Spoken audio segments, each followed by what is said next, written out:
Hello दोस्तों, welcome back to my channel PCM classes. दोस्तों आज का आपका जो टॉपिक होगा वो होगा रसायन विज्ञान पहला लेसन। जैसा कि हमने बताया है कि एक ही वीडियो में पूरा का पूरा चैप्टर हम जितना भी परिभाषा है इम्पॉर्टेंट और उसके रिएक्शन और महत्वपूर्ण अभिक्रिया एग्जाम्पल के साथ सारी चीज़ें एक ही वीडियो में क्लियर होगी और आपका इसी वीडियो को पढ़कर 100% सारे डाउट क्लियर हो जाएंगे।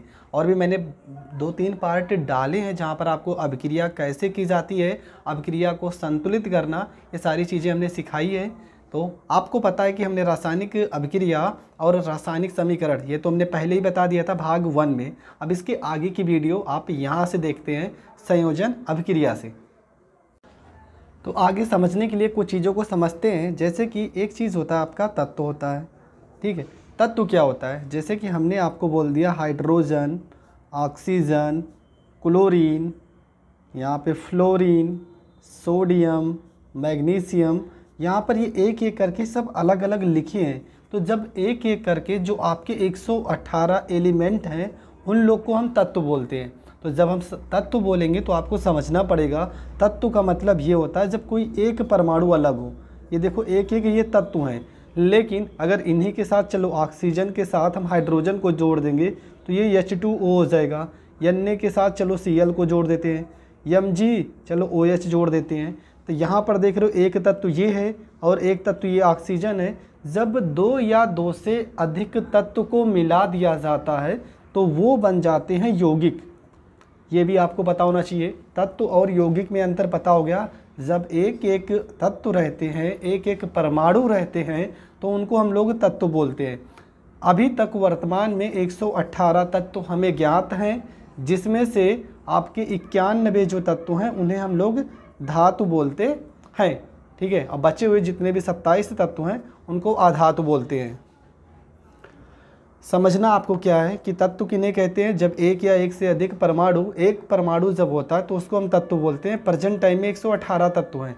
यौगिक किसे बोलते हैं, जब 2 तत्वों को या 2 से अधिक तत्वों को आपस में मिला दिया जाता है तो जो प्राप्त पदार्थ होता है उसे हम लोग यौगिक कहते हैं।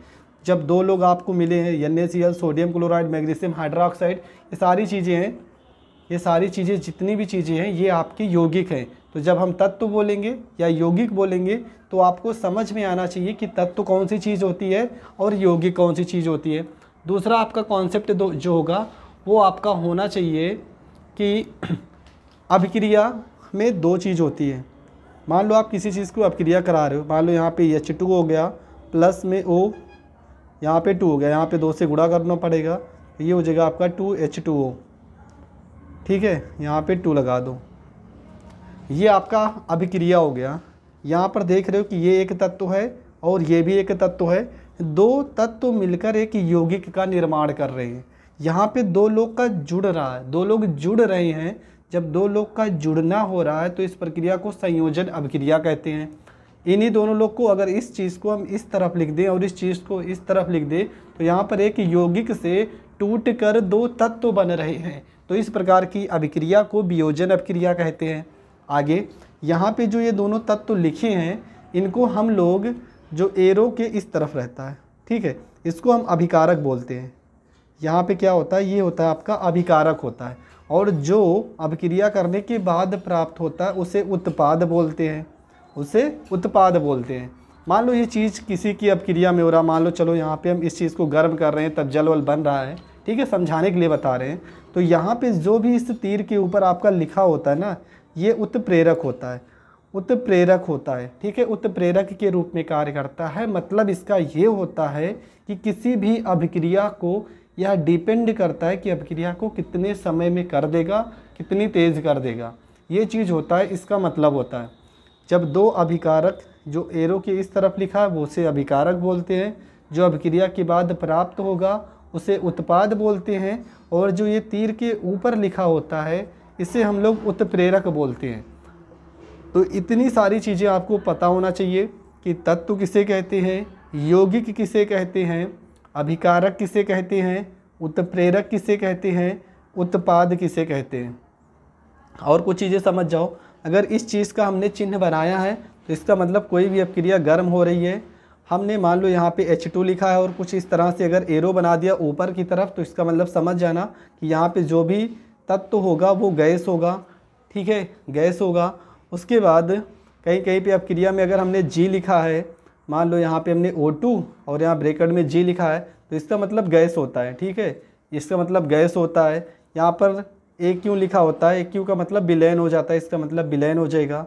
अगर यस लिखा होता है ब्रैकेट के अंदर तो इसका मतलब सॉलिड, इसका मतलब ठोस हो जाता है। अगर यल लिखा है ब्रैकेट के अंदर तो इसका मतलब लिक्विड हो जाता है, मतलब द्रव्य हो जाता है। तो ये चीज़ भी आपको समझना होगा, क्योंकि अगर आप 0 लेवल से पढ़ रहे हो तो हमारे साथ आपको हर एक कॉन्सेप्ट क्लियर होना चाहिए, तभी आप आगे कर सकते हो। तो सारी चीज़ आप समझ ही चुके हो। अब चलते हैं परिभाषा पे और पहले क्वेश्चन पे।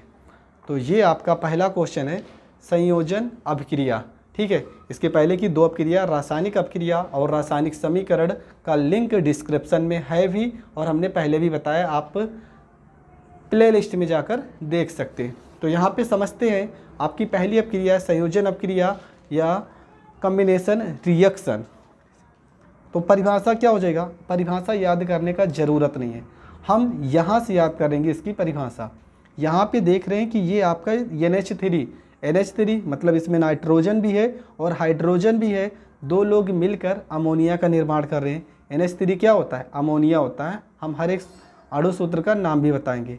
तो ये आपका यौगिक है, यहाँ पर भी हाइड्रोजन है, क्लोराइड है, 2 लोग आ गए, 2 तत्व आ रहे हैं, तो ये भी एक यौगिक है। 2 यौगिक को मिलाने पर क्या लिखा है, यहाँ पे लिखा है कि वह रासायनिक अभिक्रिया जिसमें दो तो है ही या 2 से अधिक भी हो सकते हैं, 2 या 2 से अधिक पदार्थ में कौन सी चीज़ आ सकती है, तत्व भी आ सकता है या तो यौगिक भी आ सकता है। पदार्थ का मतलब यही होता है कि तत्व यौगिक कुछ भी हो सकता है। संयोग करके दोनों लोग आपस में क्या कर रहे हैं, संयोग का मतलब होता है जुड़ना, संयोग करके एकल उत्पाद, यहाँ पर एक ही तो उत्पाद बन रहा है। ये हमने क्या कहा था कि ये जो होता है ये अभिकारक होता है, और इस तरफ जो प्राप्त होता है उसे उत्पाद बोलते हैं, का निर्माण करते हैं, संयोजन अपक्रिया कहलाती है। बस हो गया याद। कैसे याद करना है कि वह रासायनिक अपक्रिया जिसमें 2 या 2 से अधिक पदार्थ या तो यौगिक आपस में संयोग करके एकल उत्पाद का निर्माण करते हैं, इस अभिक्रिया को संयोजन अभिक्रिया कहते हैं। बस इतना ही आपको याद करना है। तो इसको हमने कैसे किया, NH3 प्लस में HCl, NH3 का जो नाम होता है यहाँ पे हम लिख भी दे रहे हैं, जिसका नाम आपको नहीं पता है, NH3 का नाम होता है अमोनिया, और HCl आपका होता है हाइड्रोक्लोरिक अम्ल होता है, ठीक है, हाइड्रोक्लोरिक अम्ल होता है। नाम जरूर लिख लेना, जिस कारण आपको फार्मूला भी याद होता जाए। जब अमोनिया को हाइड्रोक्लोरिक अम्ल के साथ अभिक्रिया कराते हैं तो NH4 का स्पेशल जो अलग नाम हम बताएं तो NH4 अगर लिखा है तो इसको बोलते हैं अमोनियम, और Cl का मतलब हो जाएगा आपका क्लोराइड, तो इसका नाम हो जाएगा अमोनियम क्लोराइड। जब अमोनिया को हाइड्रोक्लोरिक अम्ल के साथ अभिक्रिया कराते हैं तो अमोनियम क्लोराइड प्राप्त होता है, और इस अभिक्रिया को संयोजन अभिक्रिया कहते हैं। जितना मैं बोल रहा हूँ आप सुनते जाना और लिखते जाना। हर चीज़ अगर हम लिख के ही बताएंगे तो आप हाई स्कूल में हो, कक्षा 1 या 2 में नहीं कि आपको हर चीज़ समझाना पड़ेगा। मेरी बातों को सुनो, जो मैं कह रहा हूँ उस तरह से लिखो, 100% आपको नंबर दिया जाएगा, ये मेरा वादा है। आगे दूसरा आती है अपक्रिया वियोजन अपक्रिया। अब इसे कैसे हम याद करेंगे, तो यहाँ पे क्या है, वियोजन का मतलब, वियोजन नाम से ही पता चला, वियोजन मतलब किसी चीज़ का अलग होना, ठीक है, डिकम्पोजिशन रिएक्शन। ये होगा क्या, यहाँ पे जब कोई पदार्थ का मतलब आप समझ ही रहे, तत्व हो या यौगिक, किसी अपक्रिया के बाद 2 या 2 से अधिक उत्पाद प्रदान करता है तो उस अपक्रिया को वियोजन अपक्रिया कहते हैं। उल्टा हो जा रहा है, यहाँ पर 2 पदार्थ मतलब 2 या 2 से अधिक तत्व या यौगिक बनकर एकल उत्पाद का निर्माण कर रहे थे, पर अब क्या होगा कि कोई एक अभिकारक होगा जो टूट कर 2 या 2 से अधिक तत्व या यौगिक में टूट जाता है, तो उस प्रकार की अपक्रिया को वियोजन अपक्रिया कहते हैं। वियोजन अपक्रिया जो होती है वो यह 3 प्रकार की होती है। आपके पेपर में इन तीनों में से कोई एक भी आ सकता है। तो पहला आपका आता है ऊष्मीय अपघटन, थर्मल डिकॉम्पोजिशन। तो ये आपका ऊष्मीय अपघटन अपक्रिया होगी। ऊष्मीय अपघटन इसका मतलब किसी चीज़ को ऊष्मा दी जा रही है, फिर अपघटन का मतलब वो टूट जा रहा है। बस यहाँ से परिभाषा याद कर लो। ऊष्मीय अपघटन, मान लो आपको परिभाषा भूल गए हो तो इतना तो पता है ना कि कोई अपक्रिया होगी जिसमें अगर हम ऊष्मा दे रहे हैं तो उसका अपघटन हो जा रहा है, मतलब वह टूट जा रही है। तो वही तो आपको लिखना है कि वह रासायनिक अभिक्रिया जिसमें यौगिक ऊष्मा के द्वारा दो या दो से अधिक सरल पदार्थों में अपघटित हो जाता है, ऊष्मीय अपघटन अभिक्रिया कहलाती है। कोई भी आपका यौगिक होगा, जब हम उससे ऊष्मा देंगे मतलब कुछ टेम्परेचर पर गर्म करेंगे, तब क्या होगा, वो दो या दो से अधिक सरल पदार्थों में टूट सकती है या टूट जाएगी, और इस प्रकार की अपक्रिया को ऊष्मीय अपघटन अभिक्रिया कहते हैं। तो आपका FeSO4, इसका नाम है फेरस, इसका नाम है फेरस सल्फेट, इसका नाम है फेरस सल्फेट है, ठीक है। FeSO4 का जब ऊष्मीय अपघटन कराते हैं तो आपका क्या निकल के आएगा, Fe2O3 हो जाएगा, फेरस ऑक्साइड हो जाएगा, और यहाँ पे यस आपका 2 यस है ना, यहाँ पे 2 से गुणा हुआ है, Fe का मतलब क्या 2 से गुणा है, तो यहाँ पे 2 Fe एडजस्ट हो गया। O हमारे पास कितना है 2, और यहाँ पे 4, 2 चौको 8 O है, यहाँ पे O3, 3 O को यहाँ पे एडजस्ट किए हो, 3 में 2 जोड़ोगे 5, और 5 में 3 जोड़ दोगे 8, ऑक्सीजन भी आपका एडजस्ट हो गया।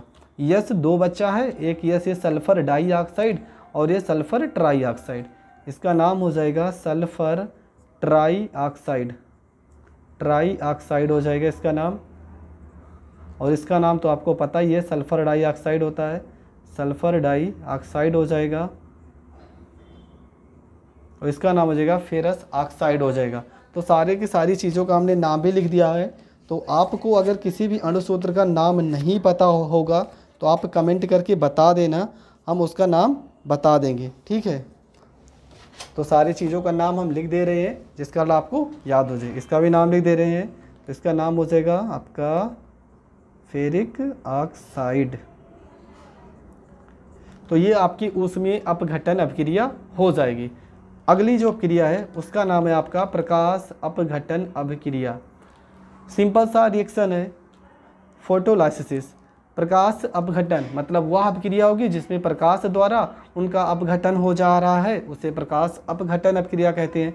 तो लिखा है कि जब वियोजन अभिक्रिया सूर्य के प्रकाश द्वारा होती है तब यह प्रकाश अपघटन कहलाती है। वियोजन अभिक्रिया मतलब यहाँ पर भी देख रहे हो, एकल पदार्थ मतलब एक यौगिक है जो सूर्य के प्रकाश की उपस्थिति में अभिक्रिया कराने पर दो या दो से अधिक पदार्थों में या यौगिकों में या तत्व में टूट जाता है, तो उसे प्रकाश अपघटन अभिक्रिया कहते हैं। ये AgCl आपका सिल्वर क्लोराइड इसका नाम है, सिल्वर क्लोराइड इसका नाम है, सिल्वर क्लोराइड।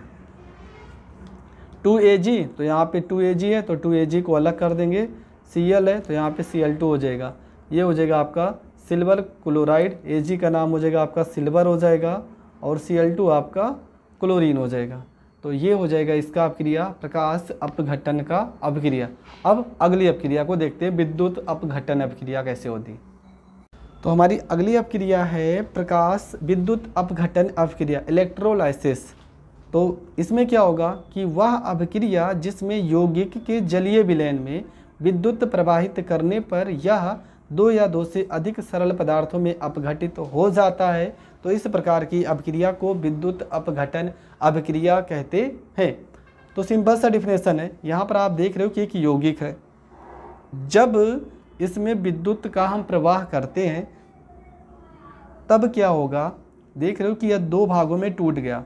H2 जो आपका प्लस होगा धनात्मक होगा, और ऑक्सीजन आपका ऋणात्मक होगा। जो धनात्मक होता है उसको बोलते हैं कैथोड, ये आपका कैथोड होगा। जिस पे ऋणायन होता है उसको बोलते हैं एनोड बोलते हैं। तो ये चीज़ भी आपको पता होना चाहिए कि धनायन कैथोड पर होता है और जो ऋणायन होता है वो एनोड पर होता है। तो ये आपका H2O क्या है, ये आपका जल है। H2 आपका क्या है, आपको पता हाइड्रोजन है। हाइड्रोजन किस पे होगा, कैथोड पे होगा, और O2 आपका ऑक्सीजन है जो किस पर होगा, एनोड पर होगा। तो रिएक्शन आपको ज़रूर दिखाना है, हर एक परिभाषा के साथ आपको रिएक्शन लिखना पड़ेगा, तभी आपको पूरा का पूरा 2 नंबर देगा एग्जामिनर, नहीं तो आपका नंबर काट दिया जाएगा। तो रिएक्शन जरूर लिखना है परिभाषा के साथ में। आपकी जो अगली अभिक्रिया आती है उसका नाम है विस्थापन या प्रतिस्थापन अभिक्रिया, डिस्प्लेसमेंट रिएक्शन। इसमें क्या होगा, विस्थापन या प्रतिस्थापन, नाम से ही पता चल रहा है। विस्थापन मतलब अपना स्थान बदलना, प्रतिस्थापन का मतलब स्थान ही चेंज करना है। तो क्या होगा कि वह रासायनिक अभिक्रिया जिसमें अधिक क्रियाशील तत्व कम क्रियाशील तत्व के यौगिक से उस तत्व के परमाणु को विस्थापित कर स्वयं उसका स्थान ग्रहण कर लेते हैं, प्रतिस्थापन अभिक्रिया कहलाती है। सिंपल सी बात है कि जो ज़्यादा पावरफुल होगा वो किसी जो कम पावरफुल लोग होंगे उनका तो स्थान चेंज ही करेगा। ठीक है, जैसे कि अपक्रिया के माध्यम से समझते हैं इसका परिभाषा। तो यह भी अपक्रिया दो प्रकार की होती है, एक होती है एकल विस्थापन अपक्रिया और दूसरी होती है उभय अपघटन अपक्रिया। तो उसका डिफिनेशन से कोई मतलब नहीं है, आप याद करना चाहो तो कर भी लेना, नहीं याद होगा तो बता देना, हम बता भी देंगे। तो एकल विस्थापन अपक्रिया में क्या समझना है, जैसे यहाँ पर देख रहे हो कि Fe आपको पता है इसका नाम है आयरन, यह आपका आयरन है, और Cu मतलब ये आपका कॉपर सल्फेट, इसका नाम है कॉपर सल्फेट है। तो आपको पता है जो आयरन होता है वो कॉपर से अधिक क्रियाशील होता है, मतलब कॉपर से ज़्यादा पावरफुल होता है आयरन। तो आयरन क्या करेगा, इस कॉपर को इसकी जगह से हटा देगा और स्वयं इसकी जगह पे आ जाएगा, कॉपर की जगह पे आ जाएगा आयरन, और जो ये कॉपर है ना इसको भेज देगा अपनी जगह पे। तो यहाँ पे देख रहे हो कि जब इसकी अपक्रिया करा रहे तो FeSO4 आ जा रहा है और कॉपर हो जा रहा है अलग। ऐसा क्यों हो रहा है, क्योंकि जो आयरन है वो कॉपर से अधिक क्रियाशील है। तो अधिक क्रियाशील तत्व होने के कारण वो कॉपर का जो स्थान है उसे विस्थापित कर दे रहा है।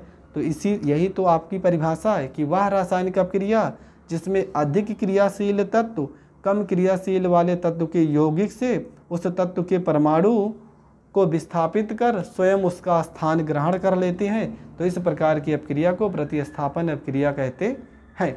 अगर आप परिभाषा नहीं लिखी है तो वीडियो रोक कर लिख भी लीजिए, नहीं तो वीडियो बहुत ज़्यादा लंबा भी हो जाएगा, इसलिए थोड़ा हम तेज़ भी बता रहे हैं जिस कारण आपको सारा का सारा टॉपिक क्लियर हो जाए। अब यहाँ पे इस भी रिएक्शन में यहाँ पे जिंक है जो कॉपर का स्थान चेंज कर दे रहा है, क्यों, क्योंकि जिंक जो है वो कॉपर से अधिक क्रियाशील तत्व है।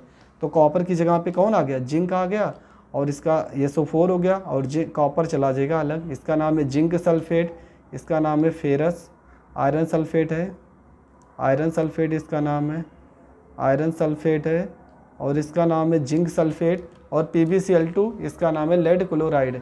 ठीक है, ये Pb हो गया प्लस में CuCl2 कॉपर क्लोराइड हो गया। Pb आपका क्या होता है, लेड होता है, और ये कॉपर क्लोराइड हो जाएगा, और यहाँ पे लेड क्लोराइड इसका फार्मूला हो जाएगा, प्लस में Cu हो जाएगा, कॉपर हो जाएगा। अब अगला अपक्रिया देखते हैं, और दूसरा जो इसका नाम था उसका नाम था उभय अपघटन अपक्रिया। ये आपको समझना ही है, इसका कोई परिभाषा नहीं याद करना है, बस आप विस्थापन या प्रतिस्थापन अपक्रिया में इतना लिख देना और आपको पूरे के पूरे नंबर मिल जाएंगे। चलो बढ़ते हैं अगले क्वेश्चन की ओर। हमारा जो अगला अपक्रिया है वो है आपका ऊष्माक्षेपी अपक्रिया। ऊष्माक्षेपी अपक्रिया का क्या होगा डिफिनेशन, सिंपल सी बात है, ऊष्माक्षेपी मतलब वह अपक्रिया जिसमें ऊष्मा मुक्त होती है। तो लिखा भी है कि वह रासायनिक अभिक्रियाएं जिनमें ऊष्मा मुक्त होती हैं ऊष्माक्षेपी अभिक्रियाएं कहलाती हैं। क्या हो रहा है, इसमें ऊष्मा मुक्त हो रही हैं, तो ऐसी अभिक्रियाओं को क्या बोलते हैं, ऊष्माक्षेपी अभिक्रियाएं बोलते हैं। जैसे यहाँ पे आप देख रहे हो कि कार्बन को अगर हम ऑक्सीजन के साथ अभिक्रिया कराते हैं तो ये दोनों आपस में जुड़ के कार्बन डाइऑक्साइड का निर्माण करेंगे, और 94 किलो कैलोरी जो ऊष्मा होगी वो साथ साथ में मुक्त करेंगे या उसमें से निष्कासित होगी या निकलेगी। तो वही तो आपको लिखना है कि वह रासायनिक अभिक्रिया जिनमें ऊष्मा मुक्त होती है ऊष्माक्षेपी अभिक्रियाएं कहलाती हैं। कार्बन को जब ऑक्सीजन के साथ अभिक्रिया कराएंगे तो ये आपका कार्बन डाइऑक्साइड बनेगा और प्लस में 94 किलो कैलोरी ऊष्मा मुक्त होगी। अब अगला जो हमारी अपक्रिया हो जाएगी वो है आपका ऊष्माशोषी अभिक्रियाएं। ऊष्माशोषी अभिक्रियाएं कौन सी अभिक्रियाएं होती है, एंडोथर्मिक रिएक्शंस। तो वे रासायनिक अभिक्रियाएं जिनमें ऊष्मा का अवशोषण होता है ऊष्माशोषी अभिक्रियाएं कहलाती हैं। ऊष्मा का क्या हो रहा है, अवशोषण। जो ऊष्माक्षेपी अभिक्रियाएं होती हैं इसमें जो ये आपकी ऊर्जा होगी ये उत्पाद की तरफ अगर प्लस का चिन्ह लगा है, उत्पाद की तरफ अगर प्लस का चिन्ह लगा है और किलो कैलोरी कुछ ऊष्मा निकल रही है तो आप ज़रूर समझ जाना कि यह एक ऊष्माक्षेपी अपक्रिया है। अगर ये प्लस इस जगह पे माइनस होता तो ये आपका ऊष्मा शोषी अपक्रिया हो जाती है। अगर यही प्लस अभिकारक की तरफ लगा होता तो इसका मतलब यह समझ जाते कि यह एक ऊष्मा शोषी अपक्रिया है। जैसा कि हम दूसरा देख रहे हैं, क्या लिखा है कि वे रासायनिक अभिक्रियाएं जिनमें ऊष्मा का अवशोषण होता है ऊष्मा शोषी अभिक्रियाएं कहलाती हैं। क्या हो रहा है, ऊष्मा का अवशोषण होता है, ठीक है, मतलब ऊष्मा, तो यहाँ पे क्या हो जाएगा नाइट्रोजन प्लस में ऑक्सीजन, जब हम दोनों को संयोग करेंगे अभिक्रिया कराएंगे तो ये हो जाएगा नाइट्रस ऑक्साइड हो जाएगा, 2NO हो जाएगा। अब यहाँ पे ये माइनस का चिन्ह लगा है ना, 45 किलो कैलोरी ऊष्मा क्या हो रही, अवशोषित हो जा रही है। अगर माइनस का चिन्ह उत्पाद की तरफ लगा है तो आप समझ जाना कि यह एक ऊष्मा शोषी अपक्रिया है। अगर यही माइनस का चिन्ह माइनस की जगह पे ये इधर होता, देखो यहाँ पे माइनस है ना, अगर इसको इस साइड भेजोगे तो N2 प्लस में O2 प्लस ये आपका 45 किलो कैलोरी और ये आपका हो जाएगा 2NO हो जाएगा, ठीक है। तो यह अपक्रिया भी आपकी ऊष्मा शोषी अपक्रिया कहलाएगी। अगर प्लस का निशान अभिकारक की तरफ लगा होगा तो यह भी आपकी ऊष्मा शोषी अपक्रियाएं कहलाएंगी। अगला देखते हैं क्या चीज़ है। अगला हमारा है कि ऑक्सीकरण अपक्रिया, ऑक्सीडेशन इम्पॉर्टेंट है। जितने भी इम्पॉर्टेंट है मैं उन्हीं को लेके चल रहा हूँ। इसके बाद जो और भी दो टाइप के जो क्वेश्चन होते हैं कि लोहे की वस्तुओं को पेंट क्यों करते हैं, सोडियम क्लोराइड मतलब सोडियम को मिट्टी के तेल में क्यों रखा जाता है, कैरोसिन के तेल में डुबो के क्यों रखा जाता है, ये जो बचे कुछ पॉइंट है वो नेक्स्ट वीडियो में बता दिया जाएगा। अभी के लिए बस इतना ही समझो जो पेपर में हर बार इनसे क्वेश्चन उठते हैं। ऑक्सीकरण अपक्रियाएं, ऑक्सीडेशन, सिंपल सा बात है कि वह अपक्रिया जिसमें किसी परमाणु या तो अणु या आयन से इलेक्ट्रॉन अलग होते हैं। क्या, इलेक्ट्रॉन अलग होते हैं, अर्थात उसमें इलेक्ट्रॉनों की कमी होती है। अब सिंपल सी बात है, अगर किसी भी चीज़ से चाहे वो परमाणु हो या अणु हो या आयन हो, अगर उनसे इलेक्ट्रॉन अलग हो रहे हैं तो इसका मतलब यही है कि उसमें इलेक्ट्रॉनों की क्या हो रही है, कमी हो रही है। और जब इलेक्ट्रॉनों की कमी हो रही है तो ऐसी अपक्रिया को ऑक्सीकरण अपक्रिया ही कहेंगे, तो उसे ऑक्सीकरण अपक्रिया कहते हैं। ये आपका डिफिनेशन हो जाएगा कि वह रासायनिक अपक्रिया जिसमें किसी परमाणु, अणु या आयन से इलेक्ट्रॉन अलग होते हैं। अब इलेक्ट्रॉन जब अलग होंगे तो उसमें इलेक्ट्रॉनों की कमी तो होगी और ऐसी अपक्रिया को ऑक्सीकरण अपक्रिया कहते हैं। तो इसका क्वेश्चन क्या हो जाएगा, इसमें नोट क्या है, ये भी चीज़ आपको याद रखना है कि ऑक्सीकरण जो अपक्रिया होती है इसमें ऑक्सीजन का जुड़ना होता है, मतलब ऑक्सीजन क्या होते हैं, जुड़ते हैं, तथा हाइड्रोजन क्या होते हैं, अलग होते हैं। ऑक्सीजन का जुड़ना तथा हाइड्रोजन का अलग होना ये कौन सी अपक्रिया होती है, ये आपकी ऑक्सीकरण अपक्रिया की पहचान होती है। ऑक्सीजन का जुड़ना तथा हाइड्रोजन का अलग होना। अगला जो होता है वो है इसका एग्जाम्पल, रिएक्शन भी आपको लिखना पड़ेगा पेपर में। यहाँ पे देख रहे हैं कि सोडियम जो होता है, सोडियम का जब अपक्रिया होगी या टूटेगा तो ये Na+ इलेक्ट्रॉन, मतलब सोडियम पे प्लस चार्ज होता है और प्लस में यहाँ पर इलेक्ट्रॉन क्या हो रहा है, इलेक्ट्रॉन अलग हो रहा है।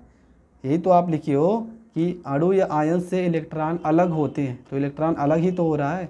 यहाँ पे जिंक प्लस में कॉपर सल्फेट, ये भी आपकी ऑक्सीकरण अपक्रिया का ही उदाहरण है। यहाँ पे जो जिंक होगा ये अपक्रिया करके मतलब कॉपर को हटा देगा और कॉपर की अलग कर देगा और जिंक खुद कॉपर की जगह पे आ जाएगा, तो ये जिंक सल्फेट हो जाएगा और ये कॉपर हो जाएगा अलग।